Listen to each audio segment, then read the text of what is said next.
네, 여러분 안녕하십니까? 2026년 4월 20일 이민멘토의 주식 레벨업 시작해 보도록 하겠습니다. 시청 전에요. 좋아요와 구독 그리고 알람 설정까지 꼭 부탁드리고요. 일단은 제가 쇼츠에서도 좀 말씀을 드렸지만 시장이 좀 눌릴 수 있을지언정 시장에서 절대 도망가지 마셔라. 시장은 반응을 많이 안 해줄 것이다 라는 식으로 얘기를 드렸는데 역시나 마찬가지로 뭐 호르무 제압이 제대로 또 막혔는데 전체적으로 시장은 많이 하락하지 않는다라는 건 시장은 일단 원래 그래요. 그러니까 한 번 충격을 받았던 이슈가 또다시 터지면 그 충격은 완전히 감속이 됩니다. 그리고 일단은 제가 시장이 많이 빠지지는 않겠다라고 생각한 게 뭐냐면 미국이 파키스탄으로 넘어간다고 하잖아요. 뭐 포격을 하지 않고 그러면 결국에는 지금 양국 간에 그러니까 뭐 이스라엘까지 포함해서 3국 간에 그냥 기선 제압을 잡으려고 하는 듯한 그런 움직임이지 않을까라는 생각을 좀 합니다. 그렇기 때문에 오늘 시장이 가장 빠지지 않은 이유는 물론 정말 악재는 악재죠. 악재는 악재지만 그냥 거의 끝날 때가 다 됐구나라고 시장은 조금은 판단을 하는 것 같아요. 그래서 오늘은 오전에 그리고 주말에 많은 고민이 있으셨던 분들이 많으셨겠지만 저도 심지어 많이 고민이 있었지만 전체적으로 괜찮은 분위기로 끝났다 라고 보시면 돼요. 그렇지만 오늘은 하락대 종목수가 더 많습니다. 자, 일단은 SK하이닉스가 이번 주 목요일 날이죠. 실적 발표를 아마 뭐 개장 전에 할 거예요. SK하이닉스도 실적이 되게 좋게 나올 게 뻔하기 때문에 아마도 제 예상으로는 이번에는 섣불리 예상하지 않겠습니다. 저번에 삼성전자 40조 이상만 나와라 막 이런 얘기 했었는데 뭐 57조가 나와버려서 섣불리 예상은 안 하겠지만 아마도 좋게 나올 것이고 아마도 세론까지 좀 나올 가능성은 높습니다. 그렇지만 이번에 하이닉스가 나오는 세론은 그냥 단기적인 수급에 의한 세론이지 전체적으로 주가가 올라가는데 방해가 될 만한 세론은 아닐 것 같아요. 네, 그래서 요 사이에 계속 하이닉스가 삼성전자보다 좋은 건 결국에 하이닉스의 실적 발표가 삼성전자보다 늦게 있기 때문에 삼성전자가 57조 나왔으니까 하이닉스는 더 좋게 나오겠지? 라는 거에 시장에 바램이 좀 섞여져 나가는 그런 수급의 느낌이라고 보시면 돼요. 그래서 약간 요즘에 올라간 게 좀 급하게 좀 올라가고 있기 때문에 세론이 나올 땐 조금 세게 나올 수는 있다. 그렇게 되면 매수 포인트로 잡으셔도 된다라고 말씀을 드리고요. 저는 뭐 삼성전자만큼 하이닉스를 더 좋아하기 때문에 하이닉스 이번에도 실적 잘 나와주길 저는 바라겠습니다. 그 다음에 이제 어제 출발하셨죠. 이 대통령님 휘하 하에 지금 총수들까지 인도에 현재 방문 중이고요. 인도와 베트남 요거는 조금 의미가 있을 것 같아요. 그러니까 인도 하면은 무슨 나라죠? 생산, 제조업. 베트남 마찬가지로 싼 인건비 제조업. 실제로 삼성전자의 공장이 베트남에 굉장히 많죠. 그렇기 때문에 인도와 베트남에 국빈 방문을 한다는 건 결국에는 우리나라 기업들과 연관성이 굉장히 많다. 특히나 베트남은 삼성전자, 특히 삼성 휴대폰 뭐 이런 거 만드는 공장이 많고 인도엔 뭐가 있어요? 현대차. 현대차가 공장에 있는 거는 둘째치고 현대차가 인도 시장에 증시에 상장을 했죠. 그리고 LG전자 인도 증시에 상장이 되어 있습니다.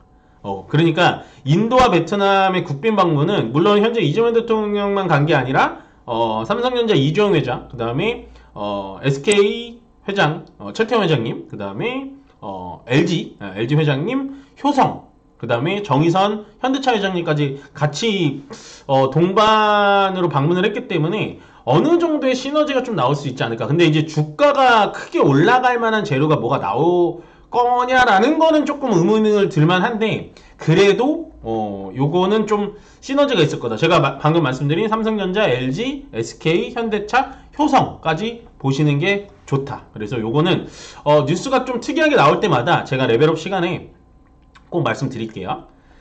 그 다음에 이제 이창용 총재님이 이제 물러나십니다. 저는 뭐 이분이 뭐 잘했건 못했건 제가 이제 판단할 만한 그런 역량을 갖고 있는 것도 아니고 제가 판단할 만한 주체가 있는 것도 아닌데 다만 저는 조금 여태까지 이제 이 총재님이 좀 아쉬웠던 건 환율을 잡는 거에 대해서 너무 소극적이지 않았나라는 생각을 합니다.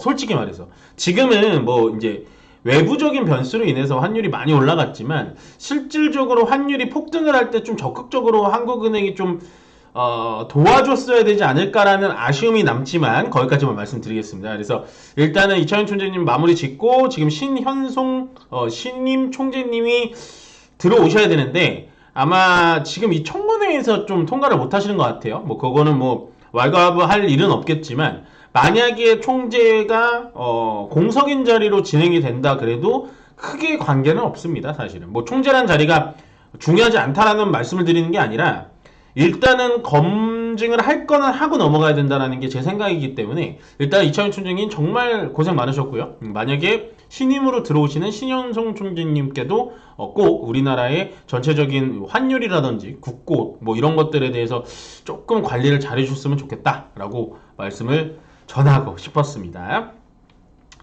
마지막 뉴스는 조금 심각한데요. 유럽연합도 지금 현재 주 4일 재택근무를 추진한다는 얘기가 나와요. 결국엔 호르무즈 해협이 오늘 시장이 올랐지만서도 호르무즈 해협이 계속해서 막혀 있으면 우리나라, 그러니까 아시아 쪽, 이 동아시아 쪽도 문제긴 합니다만 유럽도 문제예요. 왜냐면 홍해 쪽을 위쪽으로 또 올라가 줘야 되는데 그러질 못하고 더군다나 유럽연합 같은 경우에는 원래 기존에 러시아의 가스라든지 이런 걸 갖다 썼는데 그게 러시아 우크라이나 때문에 잘리다 보니까 지금은 또 중동 쪽에 또 많은 비중을 뒀었는데 거기서 지금 또 못하다 보니까 재택근무까지 좀 추진을 하고 있다. 이게 지금 우리나라도 검토를 하고 있다라는 얘기가 나오는데 여기에 관련돼서 뭐 알캐스트라든지 이런 종목들이 또 올라가긴 해요. 근데 여러분들은 안 보셨으면 좋겠고 저는 정말 그냥 조심스럽게 예측을 해보는데 미국이라는 이 강대국이 2차 협상을 하러 다시 파키스탄을 들어갔다라는 거에 저는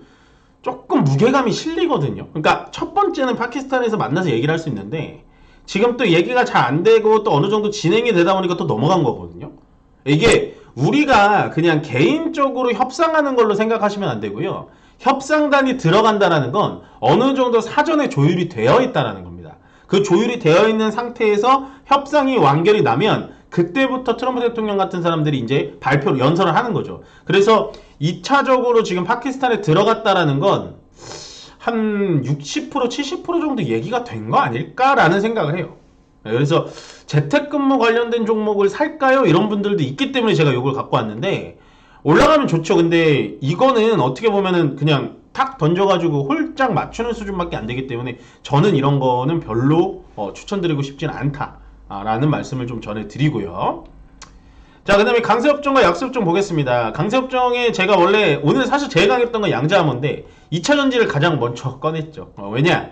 2차전지가 여러분들 약세업종에 저번주 월, 화, 수, 목 다 있었습니다. 금요일 하루 좋았고요. 왜 제가 기억하나요? 2차전지를 그만큼 집중적이게 제가 공략하고 있기 때문입니다. 근데 제가 2차전지를 저번주에 얘기할 때 뭐라 했죠? 시장이 떨어질 때 해지 종목으로 얘가 올라간다. 근데 그게 2차전지가 해지의 역할을 해서 올라가는 게 아니라 그냥 반도체라든지 원래 갔었던 로봇, 우주항공 쪽에서 나왔던 매물들이 2차전지 이제 괜찮을 것 같은데 라고 수급이 몰려가는 거다라고 설명을 드렸어요. 그러니까 2차전지는 모멘텀이 있다라는 거죠. 뭐 이제 혹자는 ESS가 지금 2차전지의 뭐 비중이 얼마나 되냐라고 하는데 사실은 주식은 그렇게 하면 안 됩니다. ESS의 매출 비중이 작아요. 실제로 크지 않습니다. 작은데 주식은 올라가잖아요. 그 이유가 뭐냐면 ESS의 비중 가지고도 일단은 그 기대감으로 주식은 올라가는 거기 때문에 그게 매출 비중이 10% 이하라서 앞으로 안 된다. 그거는 뭐 장기적으로 투자하시는 분들한테 맞는 얘기지 저희처럼 하루에 해가지고 어떻게 좀 주도주를 맞춰서 주도주랑 같이 좀 짧게 스윙을 잘 내고 그런 트레이더 입장에서는 지금 2차전지의 투자 아이디어는 100점 만점 중에 저는 100점이라고 보여집니다. 그래서 2차전지는 여러분들 지금 다 올라간 것 같지만 그렇지가 않아요. 그렇지 않은 종목들을 ESS 쪽에서 잘 찾아보시면 분명히 기회가 있을 거다 라는 생각은 전 아직도 변함이 없습니다. 그래서 2차전지 여러분들 꼭 별표 치세요. 꼭 체크하시고 양자암호가 오늘도 봉환하고 같이 올라갔는데 저는 안 봅니다. 이거 한 종목밖에 보지 않아요. 근데 그 종목이 아직 내려오지 않아서 이 종목도 그냥 패스, 여기도 패스고 게임이 요즘에 계속 툭툭 올라오죠. 저번 주만 해도 크래프톤, NC 뭐 이런 종목들이 올라왔는데 오늘은 위메이드 그리고 위메이드 맥스 이런 게 올라왔는데 사실은 이제 저는 게임주가 다 좋다고 보진 않아요. 예. 그러니까 위메이드와 같은 이제 P2E라고 하는 플레이 투 언이라고 하는 실제로 게임을 해가지고 돈을 벌 수 있는 구조를 만든 게 사실 위메이드가 맞긴 맞는데 과연 이게 실효성이 있을까? 이거는 정말 실효성을 좀 따져봐야 되는데 뭐 그러니까 P2E라는 게임 스타일이 중국에서 좀 많이 먹힌다라는 걸로 해서 위메이드가 이제 상한가까지 갔는데 저는 좀 물음표가 좀 젖입니다. 좀 다르죠? NC랑 크래프톤 뭐 그다음에 저기 붉은 사막 펄어비스 이런 종목 올라갈 때랑 제가 지금 말하는 스탠스가 좀 다르지만 다른 게임 종목들은 여러분들 보셔도 된다. 실적이 좋게 나올 것 같아요. 그래서 다른 쪽을 좀 보시는 게 좋을 것 같고 약세업종 우주항공 좀 보십시오. 우주항공 보셔야 될 것 같습니다. 조정이 많이 나오면 우주항공은 저는 좀 가져가고 싶고요. 건설주도 보셔야 될 것 같습니다. 건설주도 저는 아직도 괜찮아 보이고요. 오늘 이제 협상이 이제 빠그라진다라는 얘기가 나오니까 재건 관련해가지고 내려갔는데 역시 기회라고 보여지고 조선도 마찬가지. 조선도 정말 좋아 보이거든요. 저는 조선이. 저는 정말 조선이 좋아 보이는데 주가가 안 가죠. 그러니까 여러분들이 관심이 많이 없으시죠. 그렇지만 조선도 꼭 좀 보셨으면 좋겠다. 왜냐면 호르무즈가 만약에 뻥 하고 뚫린다고 하더라도요. 앞으로 LPG라든지 LNG 같은 경우에는 분명히 수입선을 다각화해야 돼요. 석유야 어차피 중진류가 이제 중동에서 나니까 중진류를 가져온다고 치더라도 LNG는 그러니까 어디에서 나오든 똑같거든요.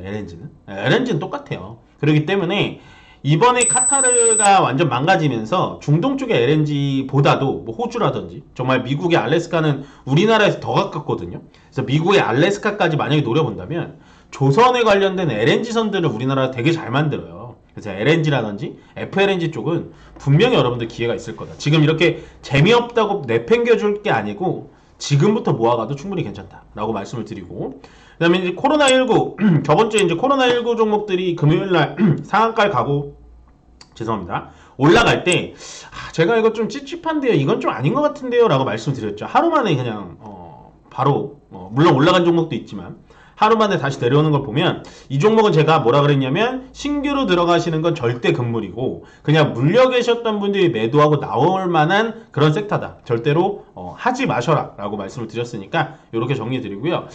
정리를 하자면 일단 오늘 강세업종에서 저는 2차전지 게임 쪽 보고 싶고요. 약세업종에서는 우주항공, 건설주, 조선까지 이렇게 5개 테마가 굉장히 눈에 걸린다 라고 정리 드리면서요.